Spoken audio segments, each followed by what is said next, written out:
What's up, besties? Welcome to another episode of Nadia's Bookish World. I am Nadia. This is episode 3, and in today's episode, I'm going to discuss the books that made me fall in love with reading. The books that created the reading monster that you see today. These are the books that I either grew up reading as a kid or discovered as an adult and just completely fell in love with the storylines, okay? So I don't have the physical copies with me today, so I will just put the cover up on the screen next to me. And I added all of these to my Goodreads, so jot them down if you've heard of them, if you have read them yourselves and you love them. Comment below, let's discuss, let's talk about it. And so let's start off with the classic Sideways Stories from Wayside School. This is by Louis Sekar. I believe you pronounce it Sekar. So Sideways Stories from Wayside School. So this is a book that was actually written, I believe, in the 70s. And the cover, I just remember this was a series. And book 1 was Sideways Stories from Wayside School. And this story was super insane, wacky, imaginative. It was funny. It made you really think about how the story was playing along between the pages. It made you envision the insane characters, the teachers, the students, the scenarios. These were just school kids who were just getting into trouble, who were complaining about teachers, complaining about the other students. So as a kid, I could absolutely relate to this story. And so the premise that they have on Goodreads, it says, there was a terrible mistake. Wayside School was built with one classroom on top of another, 30 stories high. The builder said he was sorry. Maybe that's why all kinds of funny things happen at Wayside, especially on the 13th floor. So it made you, each page that you turn, it made you want to see what was going to happen next. What kind of crazy incident was going to happen? What teacher was going to say what? It was an adventure. I absolutely fell in love with it as a kid. Because like I said, this came out in the 70s. So as a kid, like 7, 8, 9, 10 years old, I was reading these books in my local school library or getting them from the book fair. And it was the book that made my imagination grow. I loved it. I still love it to this day. So if you have not read it, put it on your TBR, get it for your kids, get it for your nieces, nephews. Great story for kids. The next story that I read that just still is, I consider a classic today, is none other than C.S. Lewis's The Chronicles of Narnia. So in this series, I technically only read one book, which was The Lion, the Witch, and the Wardrobe. And we all know that this has been revamped into a live action movie, the entire series. But when I watched it, they had a cartoon version of the movie, but I remember reading the book and reading the old version of the book and just being so amazed and so surprised that there was this wardrobe, and on the other side of this wardrobe was a completely different world full of crazy characters, full of interesting lessons, this whole world that you could escape to, right? And so if you do not know the story of The Lion, the Witch, and the Wardrobe, the premise says Narnia, the land beyond the wardrobe door, a secret place frozen in eternal winter, a magical country waiting to be set free. Lucy is the first to find the secret of the wardrobe in the professor's mysterious old house. At first, her brothers and sister don't believe her when she tells her of her visit into the land of Narnia. But soon, Edmund, and then Peter, and then Susan step through the wardrobe themselves. In Narnia, they find a country buried under the evil enchantment of the White Witch, and they meet the lion. They realize they've been called to a great adventure and bravely join the battle to free Narnia from the witch's sinister spell. So this story, this book, you have these siblings that are in this enchanted world, and they are on a mission to essentially save this entire country from the Wicked Witch, right? And C.S. Lewis was brilliant in writing and creating this world of these characters, of literally transporting your mind into another world through the way of a wardrobe, right? Classic even to this day. I absolutely love this story. If you have the chance, reread it. Even as an adult, this book, this story transcends generations, right? So, the next book that I have is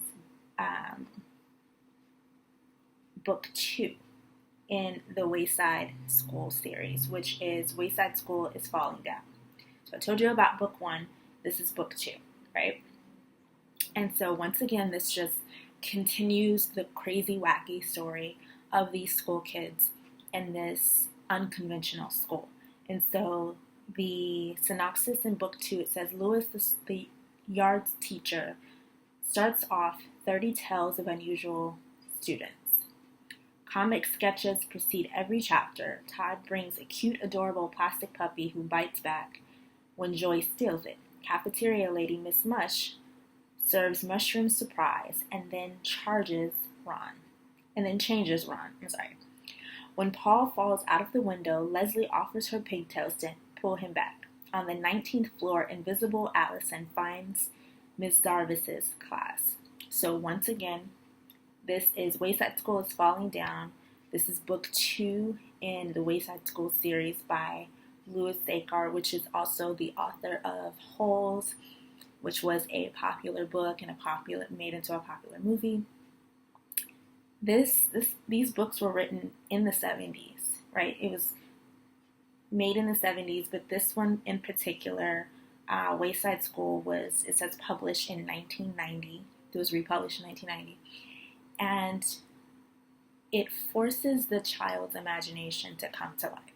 These are the books that I read as a kid that literally challenged my imagination, that gave me another way of thinking, that opened up my mind, that, oh, maybe this could happen. And I just went into this whole other world of what if this could happen? What if this could happen?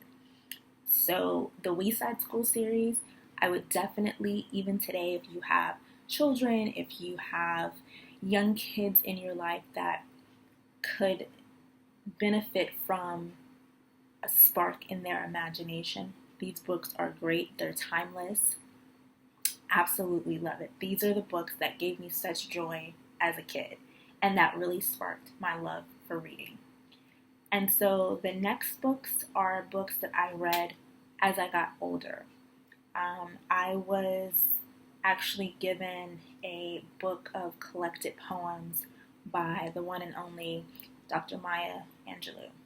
And so this completed collection of poems was literally a book of all of her poems that she had written, and they were in-depth stories of her experiences, what she had gone through, what she had seen other people go through, and it made me fall in love with poetry. I was never a fan of poetry until I read this book, and this is the collected poems of Maya Angelou, and this can be found anywhere. But these poems are timeless. They're deep. Some are very dark. Some are they're extremely emotional. They are spiritual. They are lovely and beautiful, and they are very rare. She was an absolute gem at putting words together and really making the reader feel like they were a part of the story. And another book that made me also fall in love with reading and words, once again, Maya Angelou, I Know Why the Caged Bird Sings. I believe a lot of people have read this book. Most people have heard about this book. It says this is Maya Angelou's debut memoir. Her life story as told in the documentary film, And I Still Rise, is seen on PBS's American Masters. This is a book as joyous as it is painful, as mysterious and memorable as childhood itself. I Know Why the Caged Bird Sings captures the lonely children, the brute insult of bigotry, and the wonder of words that can make the world right. Maya Angelou always had a way of making the audience feel like they were a part of the story, but through words explaining those feelings, those emotions, those thoughts that maybe we did not know how to put into words ourselves. Maya had the absolute gift of making the audience feel a part of. It says, sent by their mother to live with their devout, self-sufficient grandmother in a southern town, Maya and her brother Bailey endure the ache of abandonment and prejudice of the local pow whitewash. At 8 years old and back in her mother's side in St. Louis, Maya is attacked by a man many times her age and has to live with the consequences for a lifetime. So this book, I will say, go into this book with caution if you have not read it.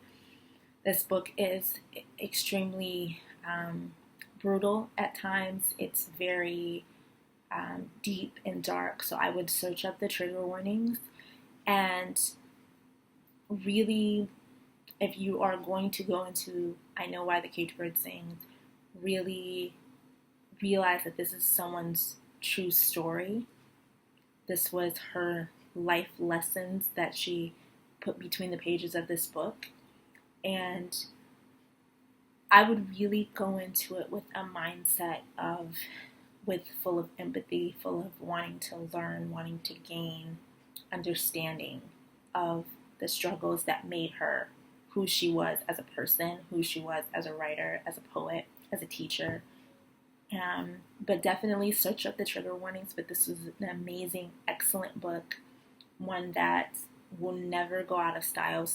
This is the type of book that everyone can learn something from. So I Know Why the Caged Bird Sings by Maya Angelou. Another book that made me love reading, love storytelling. I actually read this book when I was in high school. I believe this was when the movie came out. The movie version came out, and it was none other than Their Eyes Were Watching God by Zora Neale Hurston. And if you have not read this book, once again, search up the trigger warnings. An amazing story, an amazing trajectory of the story, the characters, the environment, everything about this book. Everything about this book of Their Eyes Were Watching God is incredible. It says, fair and long-legged, independent and articulate, Jane Crawford sets out to be her own person. No mean feat for a Black woman in the 30s.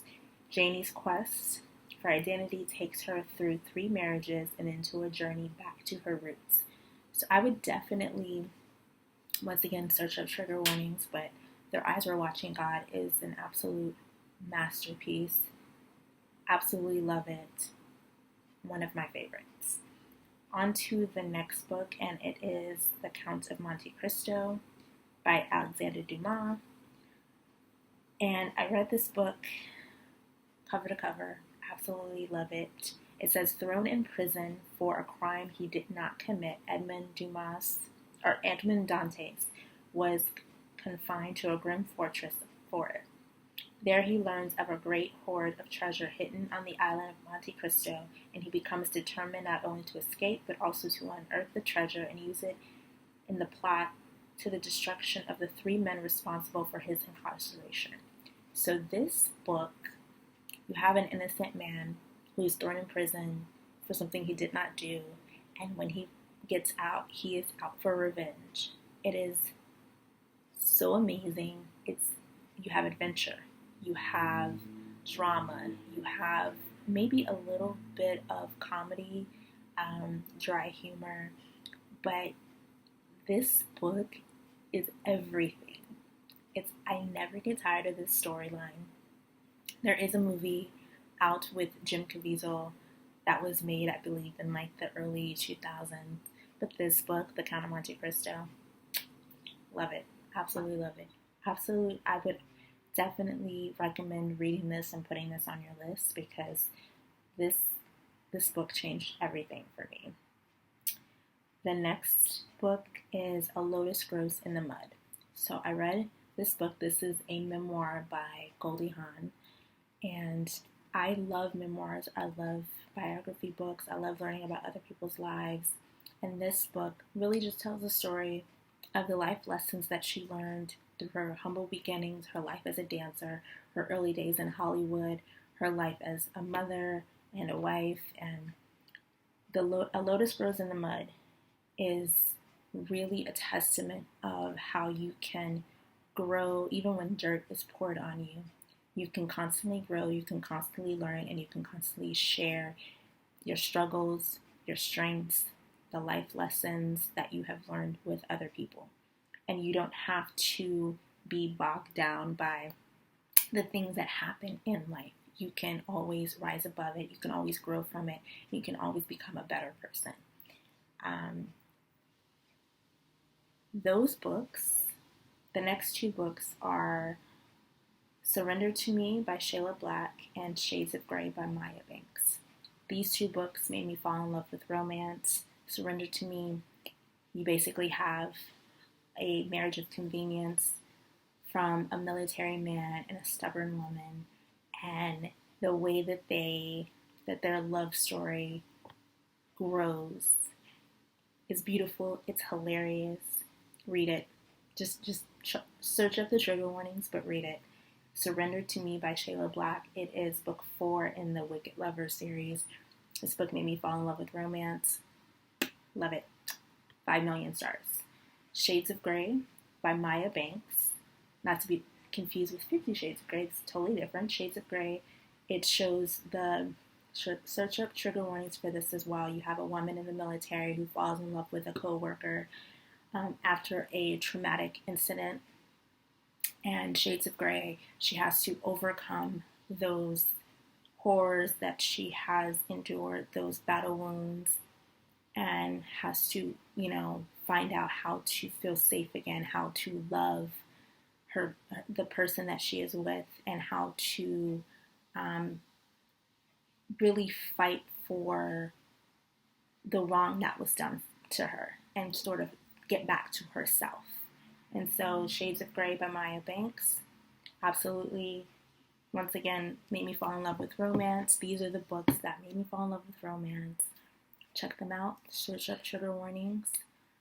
That is all that I have for you. Thank you for joining me on for another Nadia's Bookish World. Until next time.